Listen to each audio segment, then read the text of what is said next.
Behind every amazing flavor is an amazing human who has perfected their craft. Welcome to Flavors Unknown, a behind-the-scenes look at new flavors and the chefs, pastry chefs, and bartenders who create them, with your host, Emmanuel. Today, my guest is Chef Drake Leonards from the restaurant Eunice in Houston. This episode was recorded obviously before the COVID-19 hit us and put the hospitality industry into an unprecedented economic crisis. Chef Drake Leonards, like many other chefs around the country, turned his regular menu into a takeout and curbside delivery menu. If you are in Houston, make sure to support them and all your local restaurants if they are still open.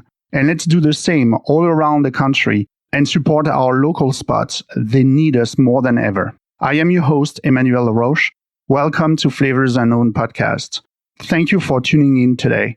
If you are new to the show, I have been in the food industry for more than 20 years, both in Europe and in the US. And every other week, I interview training chef, pastry chefs, and bartender to learn about their creative process, share with you great food spots, and find out which new flavors they are experimenting with. Last week, my guest was chef and TV personality Brad Miller, owner of the Inn of the Seventh Ray in Topanga, California. And he's the host as well of the TV show Food Truck Nation. You can find the show notes of all the Flavors Unknown episodes at flavorsunknown.com, and you can follow us on social media, Instagram and Facebook at Flavors Unknown. Let's welcome Chef Drake Leonards to the show. Hi, Chef. How are you? Hello. How are you? I'm very good. Thank you. And thank you very much for being a guest on my podcast, Flavors Unknown. Well, thanks for having me. Can't wait to get going. How would you describe the scene, the food scene in Houston? Wow, dynamic. I think that it is, look, it's the third or fourth biggest city in America, and I think that it is, it's dynamic. It's from fine dining to casual dining to all the, all the cultures that make up Houston, and everyone, I think, is pretty well represented.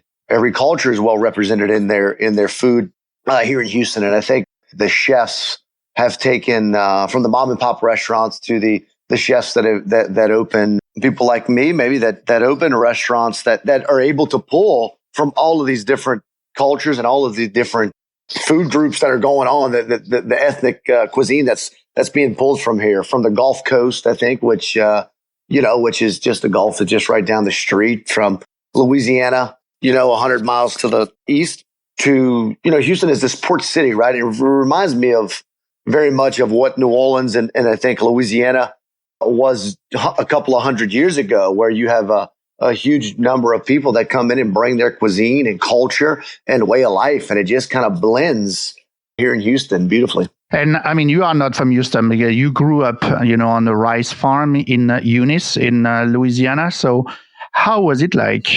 Yeah, so I grew up in a small town in Louisiana, right kind of in the heart of Acadiana. So right, Acadia Parish, St. Landry Parish, kind of right there. And, for me, I was looking back now, I feel so fortunate to have grown up there. And I was able to see a sense of community, a lot of agriculture, a lot of farming, rice farming, crawfish, all of those things happened right there. But people farmed and fished and cooked and gardened, and there was a sense of community, and there was always something warm to eat and cold to drink on every table. And that's something that I try to take with me to this day in our restaurant. And if we can hold on to that and create, a place that feels warm and welcome, and that we've always got something warm to eat and cold to drink, we can hold on really to that soul of what I was fortunate to see growing up.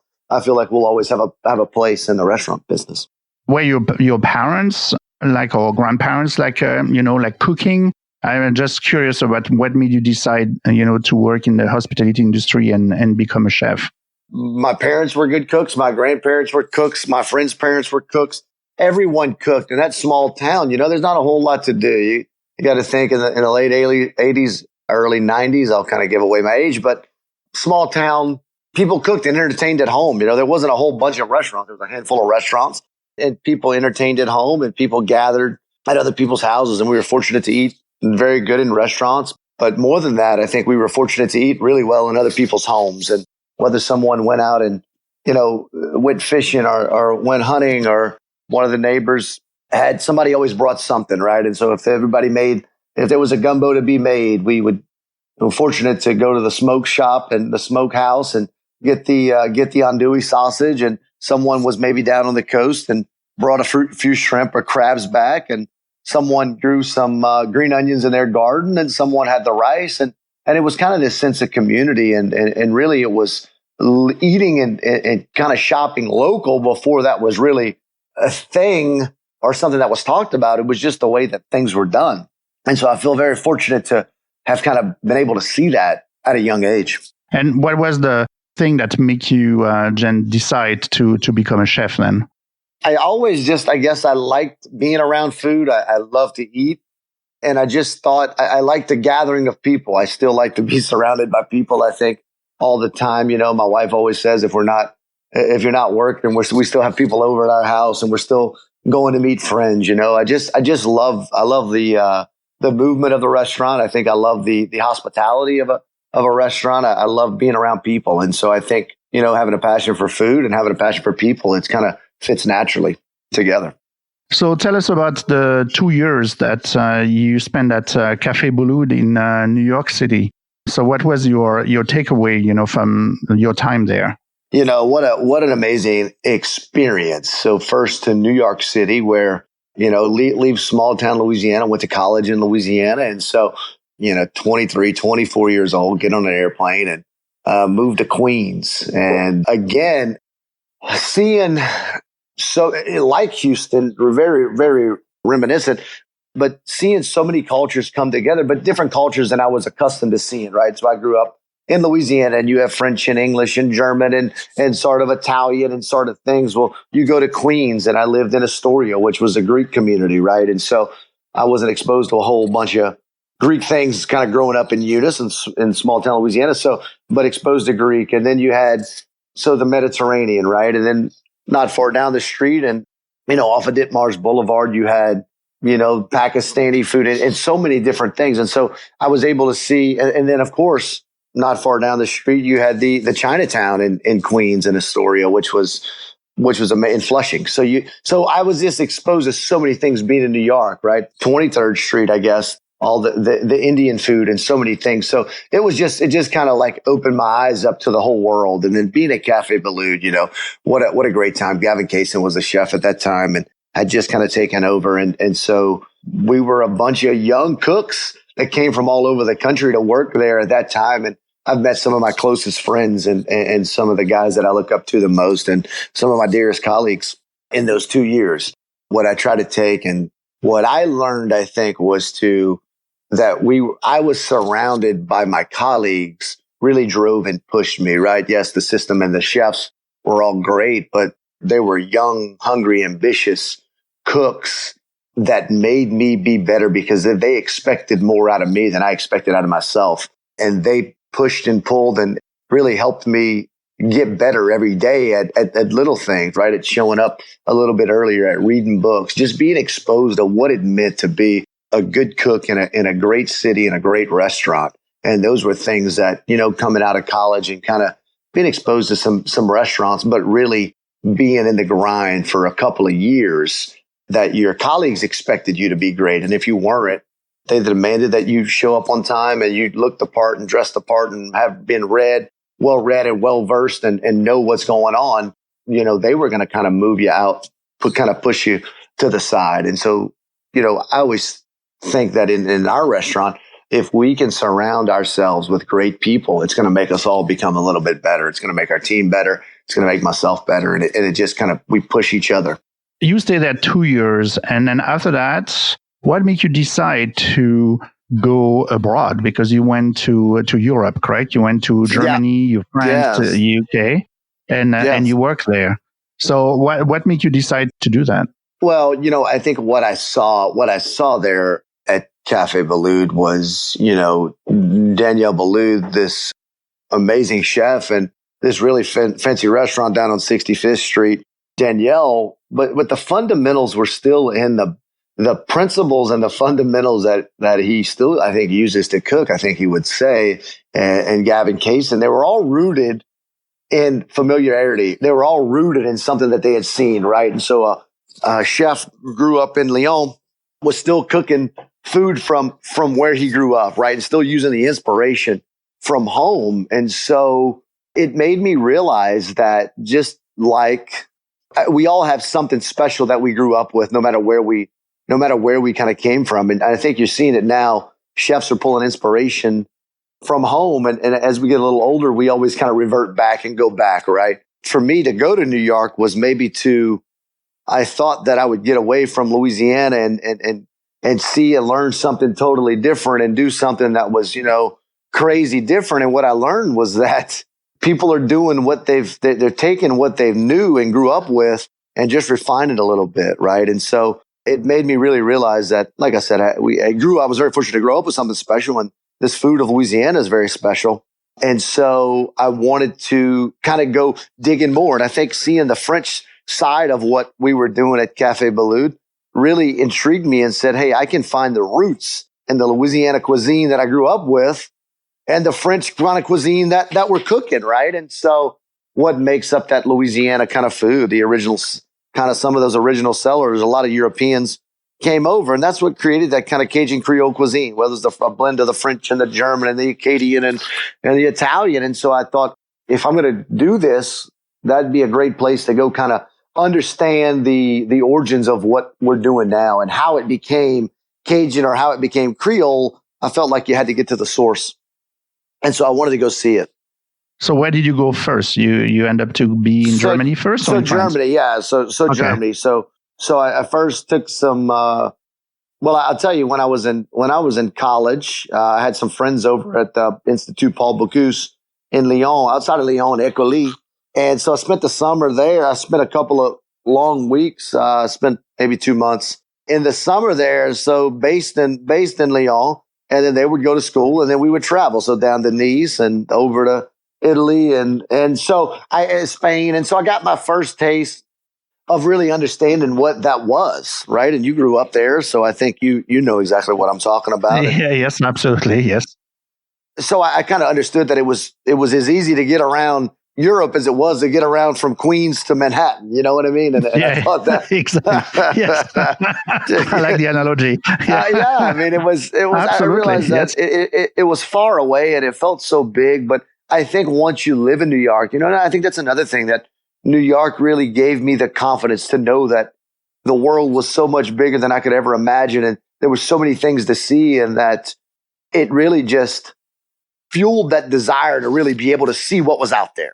Right. And it gave me the confidence to know maybe that, hey, you know what? You don't know and you won't know, and that's all right. But you got to put yourself in the position or you'll never know. And I never wanted to have, I didn't want to have any regrets. I didn't want to get a little older. And I think, for anybody that's listening, young cooks or just anybody, honestly, but I think that timing and opportunity are kind of go hand in hand. Right. And so every opportunity that I've ever had, the timing was correct in my life that I was able to go. I had no really obligations. I was able to pick up and go to New York and live, not believe me, no one was making a bunch of money, but these experiences, I hoped they would pay off one day. And what I was banking on was maybe one day being able to take all this stuff and use it for something else. So Germany. So you went you went to the Black Forest, correct? Yep. So the Black Forest, so Southern Black Forest, right? That's a great place. Yeah. Unbelievable. A little small town called Munstertal with Mr. Fuchs, Chef Carl Josef Fuchs, Spielweg Romantic Hotel. And when I was there, they had celebrated their 150th year in existence. So just to tell you how long it's been around. And so what I saw there, again, reinforced what I saw growing up, right? And so he was a hunter and he was a forger, and he also made things in house, but also we went down and bought bread from a guy 4 doors down, Mr. Ebner, who made the best bread, right? And so also he made cheese, and so we were able to drive up the mountain every other day and bring the milk back. The milk's still warm.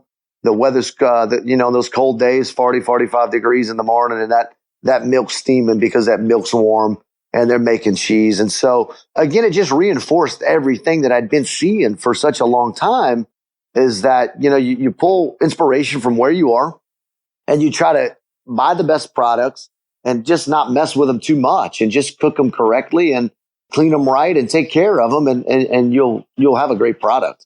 So, and then where are you in France after that? Nearly a year and a half in the Black Forest, and we're able to travel and do so many things and cook and learn and grow. And then I had some colleagues that I met in New York working for Danielle, and they were back in France, moved back to Paris. And you have so many people, as you know, come to New York from Europe on work visas and different things. And so I'd always kept up with those guys, and they were back in Paris and had a couch for me to stay on for a couple of months. Yeah. And so I was couch diving all around Paris and worked at a charcuterie shop in Arnaud Nicolas, who as a MOF in charcuterie. Also, when I was there, I was very fortunate. The Bocuse d'Or was in Lyon, so got to go see that and just reconnect with a bunch of cooks who had spent time in New York, whether working for Danielle or Ducasse or all of these guys. And so it was kind of like this little European network that I was very fortunate to find myself in, where someone knew someone in different kitchens. Colleagues from New York had worked in London. And so I spent a little time outside of London as well. But it was all connections that I'd made through my travels and through my journey that allowed me to be able to get into someone else's kitchen and just see something new, and spend some time at St. John and spend some time with at the Hand and Flowers, a pub outside of London. And so it was just all, listen, I'll tell anyone that will listen, I've been one of the most, my fortunes have been unbelievable. I've been extremely lucky to have met so many great people and been taken in by so many people. And then after that, so I know you came back to Louisiana, but you finally decided to open Eunice, in fact, in Houston. So it's a modern Cajun Creole brasserie. So why did you choose Houston and not doing it in New Orleans? I believe now that Houston is an extension of Louisiana in a sense, and I believe it's the furthest western I'm sure city in the Texan people will love that. Yeah, well, and I think there's so many people. So you have a major city. Eunice is 150 miles. It's right in the middle of Houston and New Orleans. So I feel fortunate that 150 miles to the east of Eunice is New Orleans, and 150 miles to the west basically is Houston. And so we have so many people. My wife grew up outside of New Orleans, and I grew up in Eunice, and we have so many friends that moved to Houston for job opportunities, and you have medical, and you have oil and gas and finance and so many things. And we had a bunch of friends that were here, and I really thought I wanted to be in a major city where the food would translate. And I really thought that the Louisiana food would translate in Houston. And you have so many people with Louisiana roots and Louisiana ties. And you also have so many Houstonians that visit Louisiana and do work in Louisiana and travel back and forth. And kind of that I-10 corridor from New Orleans to Houston is just a big, long, it's just an avenue for us to be able to get great seafood and great produce from the Gulf Coast of Mississippi to Florida, Alabama, all the way from Galveston Bay. And I feel like it kind of just goes back and forth, and so I thought that it would be a great place to raise a family and try to open a business. And so we just went for it.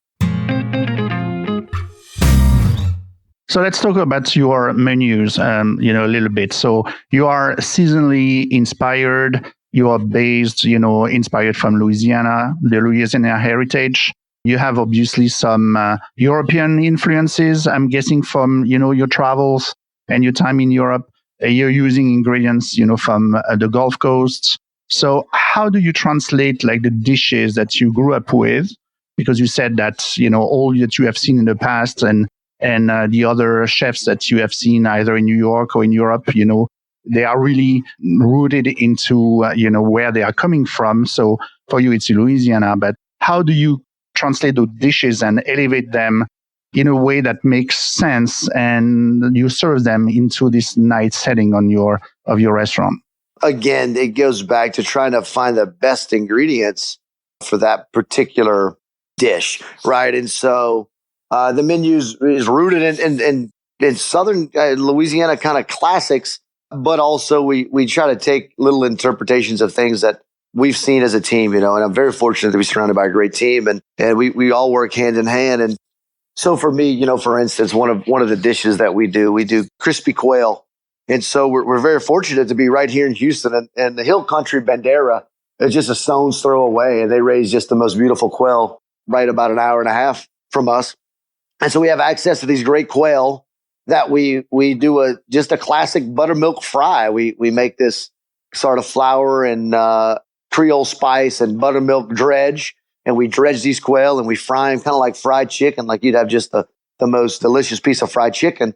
And then we take these, this McElhenney pepper mash, right, that they make Tabasco sauce with, and then we blend it with some local honey, some artisanal honey that we get from one of our local farmers. And so that to me is what kind of this Cajun Creole sort of Houston sort of dish. So we're able to pull from everywhere. We're able to pull from South Louisiana. We're able to pull from just right outside of Houston and create something that I think is uniquely modern Cajun Creole, a modern Cajun Creole dish.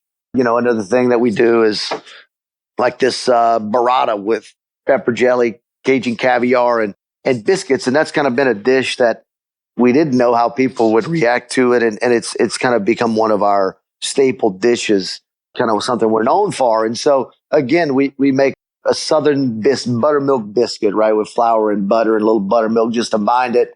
We take burrata. So really the traditional cream cheese and pepper jelly is, I think, something that people from Houston to the Mississippi Gulf Coast, from the Texas Gulf Coast to the Mississippi Gulf Coast have been eating for a long time. And so when we had access to all this great cheese making in Germany, and that really kind of got to see different cheeses. And then so burrata, right, it's creamy and it kind of makes sense. And so it can take sweet, it can take spicy. So we top it with a little pepper jelly, and then we add a little Cajun caviar, right? So Cajun caviar comes from the shoepick fish that lives in the Atchafalaya Basin, right? So sort of this high-low, this sort of cream cheese and pepper jelly is just sort of this really traditional kind of easygoing dish served with crackers. And we try to dress it up by buying great burrata, buying a local Louisiana sort of caviar, and making just a pepper jelly that we would have made at Christmas time, that you'd have received at Christmas from a number of, my family friends, and serve it with these great buttermilk biscuits. And so really just trying to take the best of what we can get our hands on, but still keeping that vein and that traditional sort of Southern Louisiana, vein to make sure that it still ties back to Louisiana. Can you tell us a little bit and describe to us, how do you start like a new dish, for instance, like a start of an idea for a new dish? What's your, the source of inspiration? I think we understood it, but how is your creative process? So what's the different steps that you are going through when you want to create like a new dish on your menu? We usually try to make sure that, does it make sense? Does it have kind of is it seasonal?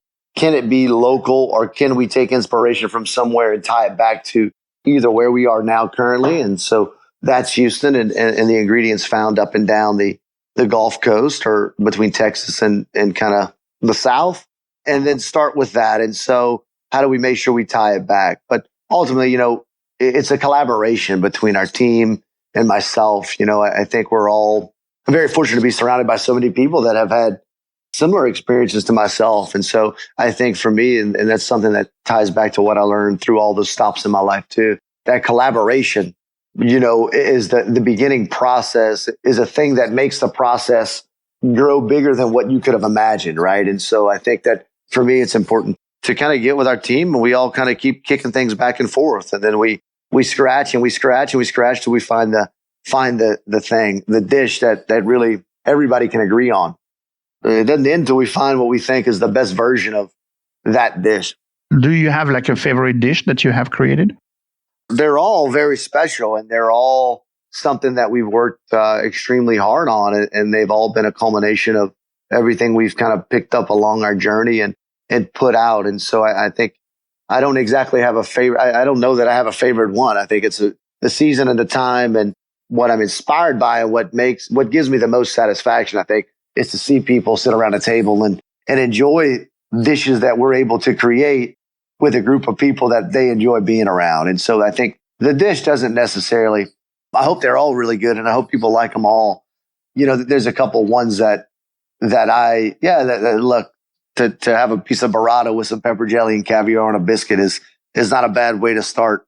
Your shrimp and grits as well. It's pretty good. Yeah. Again, and so even for that dish, we're fortunate to have access to these great Gulf shrimp, and we have access to great stone ground grits not far from us. And so we just combine them with a little more butter than we should, a little bit of great cheese, a mascarpone and Parmesan, and we use this smoked sausage, this andouille. We make a little sausage, and we use some of this smoked andouille from Louisiana. So again, we combined, we peeled all the shrimp in the house. So we make this really wonderful seafood shellfish stock and just reduce it down. So really the food that we're cooking is not, really it's just based on the fundamentals and trying to cook as best we can with great ingredients.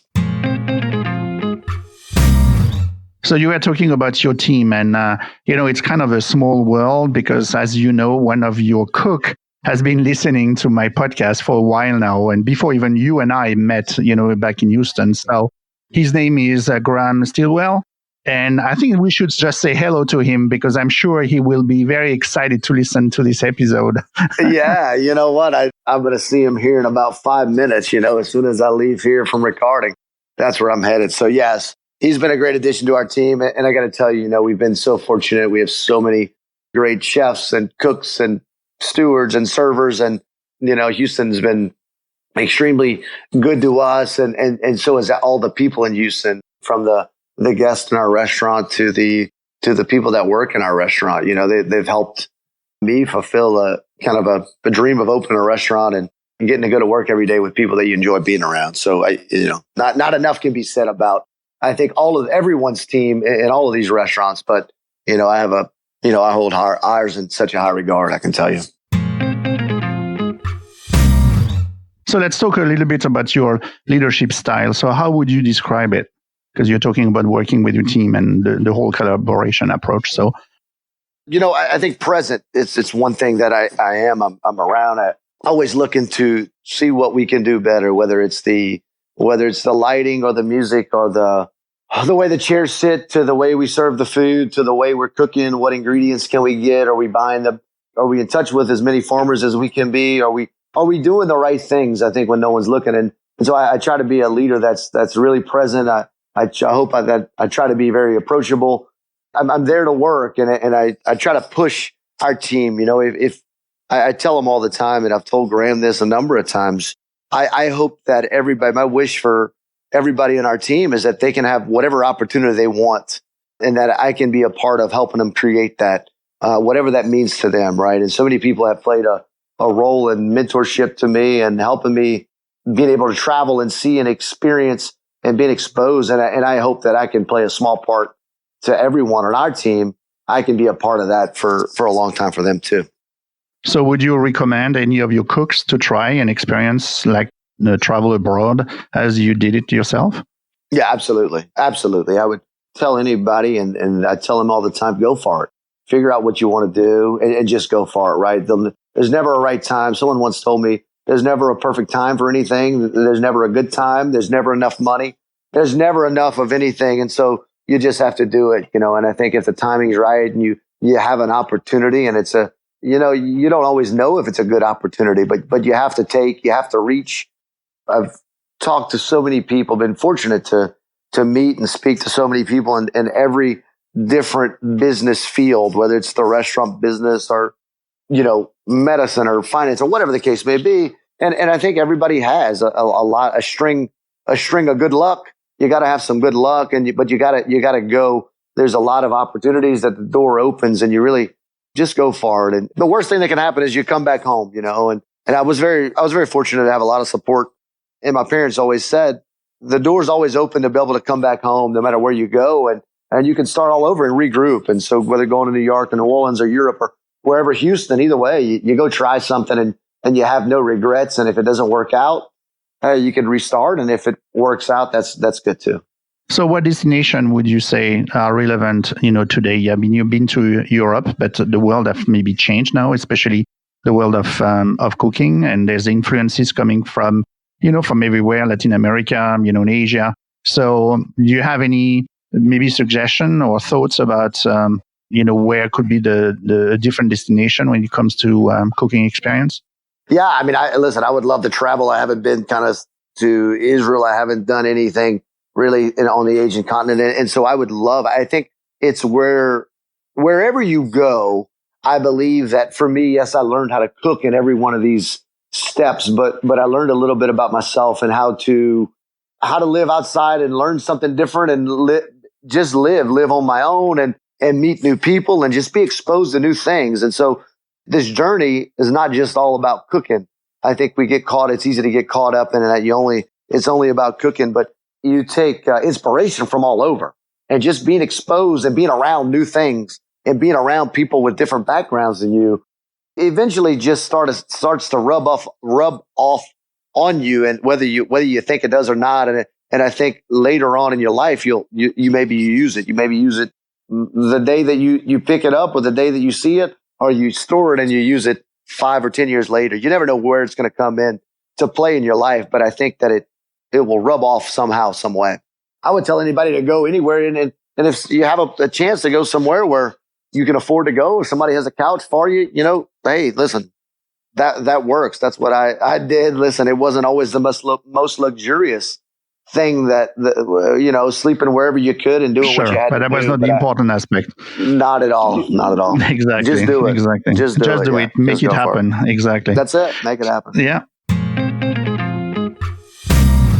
What is the food that you are obsessed with at the moment?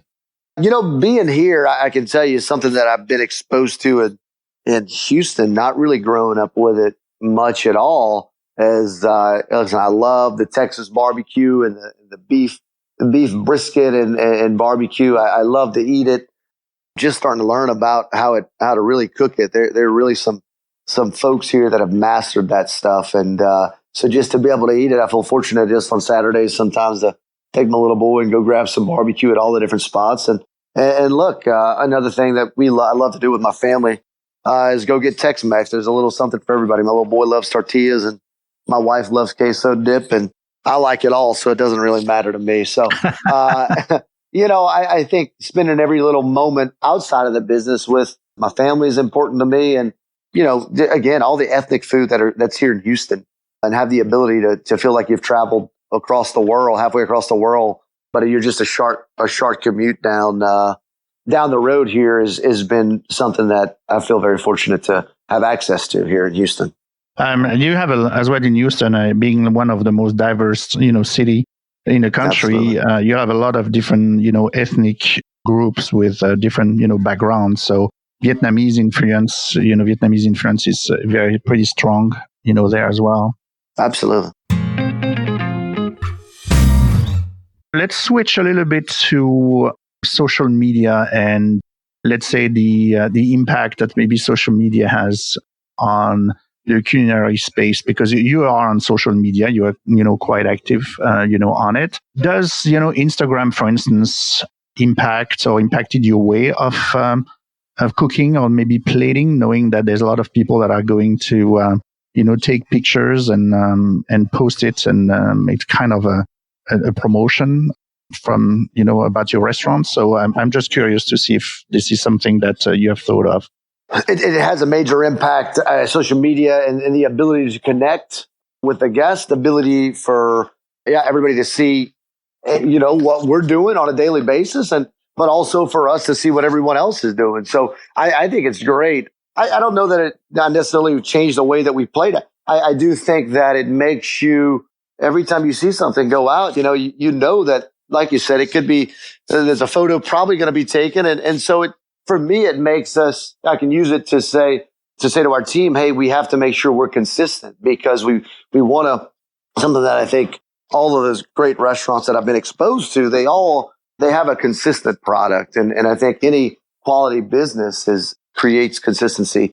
And so whether because this is the way we cook it, the way we plate it, the way we serve it, the way we present it, yeah, it's going to be photoed and put out there so into the world for anyone to see.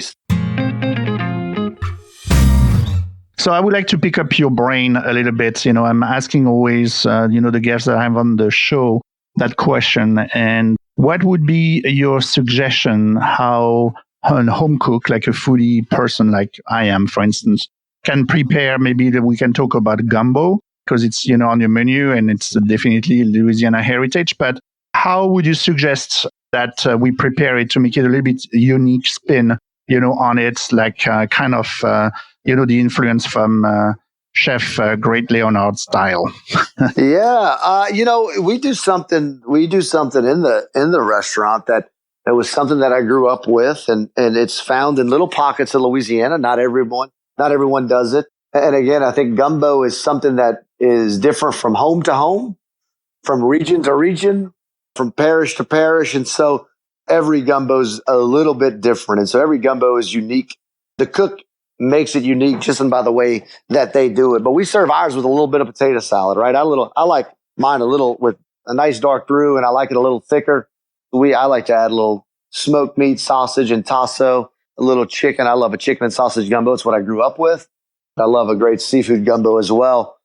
And so, but I like to serve it with just a little bit of potato salad right inside.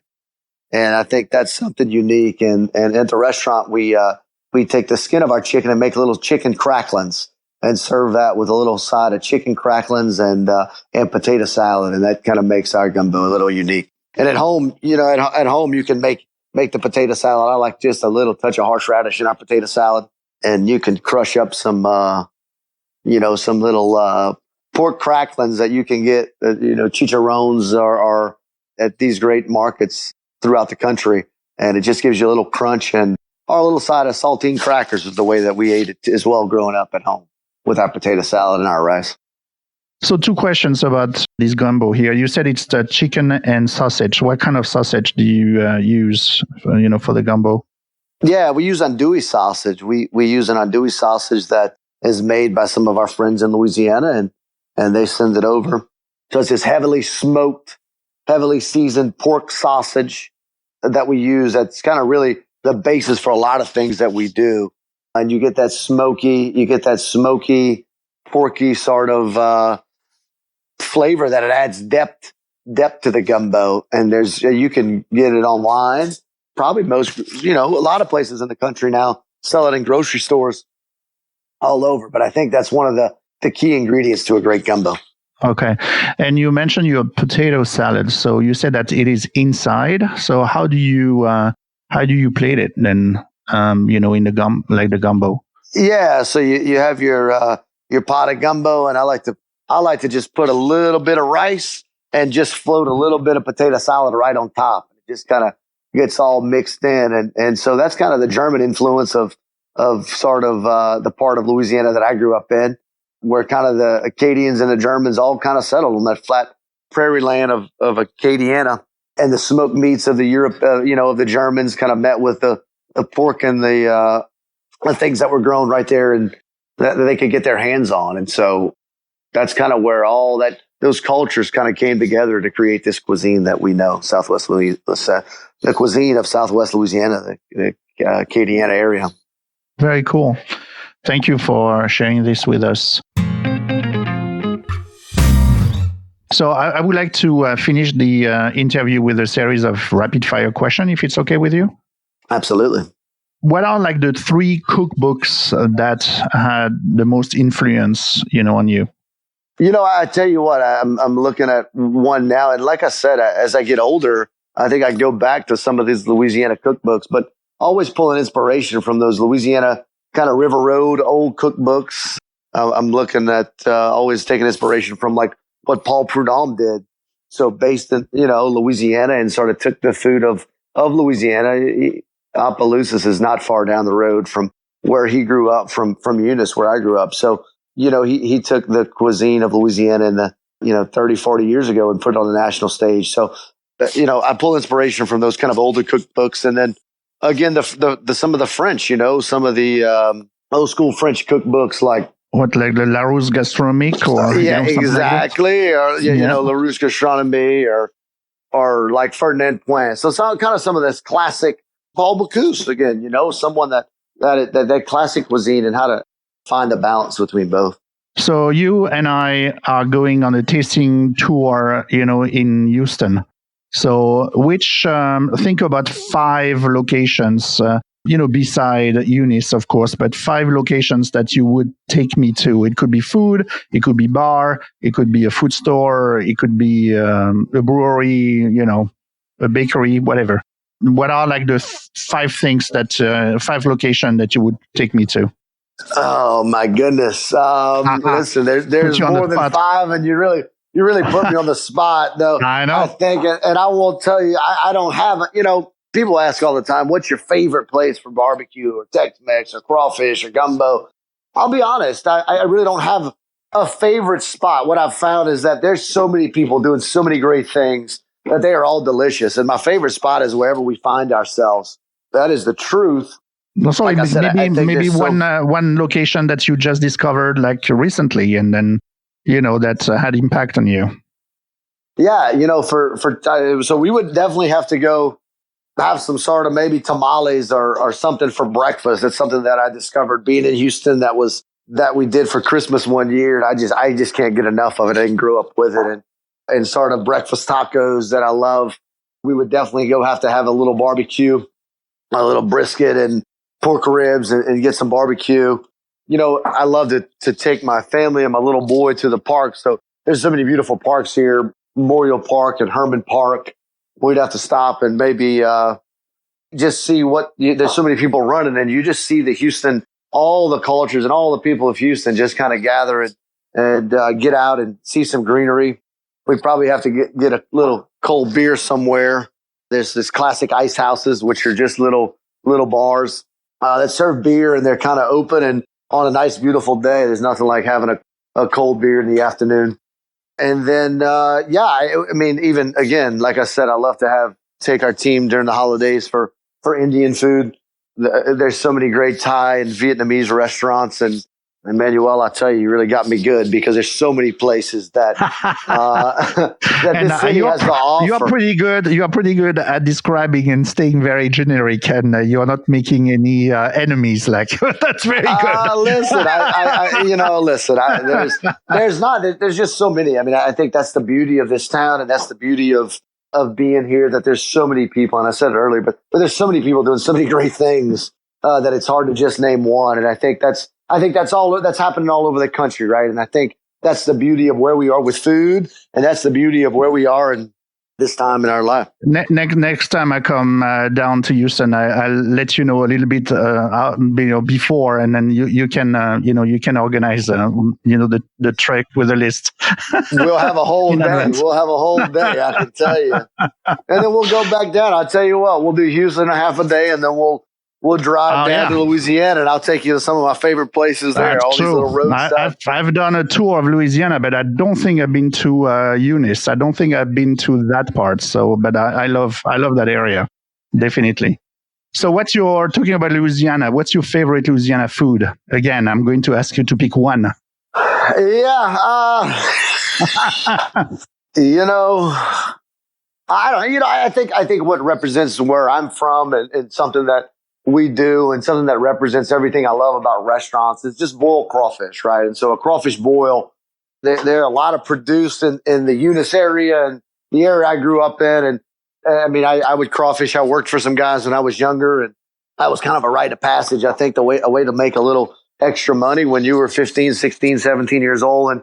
And so now to be able to have a little crawfish boil means that we get to throw a little party for our closest family and friends. And so I think, everything that goes with the crawfish boil is what I love about restaurants and what I love about, celebrating with our friends and family. Okay. What's your favorite guilty pleasure food? It's funny because last night I came home late, and my little boy and my wife, we sat and ate a couple of Oreos. So I think any sort of like little junk food like that, sometimes late at night, I find myself digging in the pantry with my wife and my little boy. Now, talking about the restaurants, what's your biggest pet peeves like in the kitchen? I tell our team all the time, we always talk about the 3-foot rule, and so everything in 3-foot radius of you is something you can affect that, right? You can positively affect everything around you in 3 foot, whether it's something on the ground, whether it's something's not right, whether something doesn't look right in a pot or a pan, or it's dirty, or whatever the case may be. Pick it up, clean it up, take care of it. Just really try to own our space, and it's ours, and we built it, but we all have to take care of it together. And if we don't, we'll lose it. And it's, this whole ecosystem is very fragile in a sense. If we don't take good care of it, we'll lose it. So kind of the 3-foot rule. If everybody takes care of everything within 3-foot radius of them, everything will be correct, and our guests will benefit from that. And so will our staff. So everybody will benefit.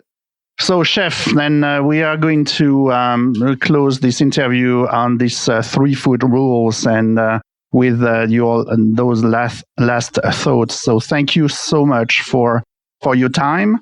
Thank you as well for welcoming me last time when I was in Houston and at your restaurant, Eunice. I hope that a lot of people listening to the podcast will stop by and taste your outstanding food. Well, listen, thanks so much for having me. I appreciate it. And, we can't wait to get you back in Houston, and I owe you a little tour. So we can't wait to have you. Okay. Thank you, Chef. All right. Thank you so much. If you like this episode with Chef Drake Leonards, please share it with a friend or a colleague, as I always welcome new listeners to the show. Don't forget to subscribe to the podcast, as you don't want to miss any new episode. Be sure to join us in 2 weeks. I have some episodes already recorded, for example, with celebrity chef Roy Yamaguchi from Hawaii and a baker in Houston. But I am as well working on an episode with guests that can share their thoughts about the impact of the current COVID-19 on the hospitality industry. So stay tuned, and I see you in 2 weeks. And until then, remember that people who love to eat are always the best people. Thanks for listening to Flavors Unknown. If you enjoyed this episode, be sure to leave a review. Find the show notes at flavorsunknown.com. And if you want to join the Flavors Unknown community, search Flavors Unknown on Instagram and Twitter.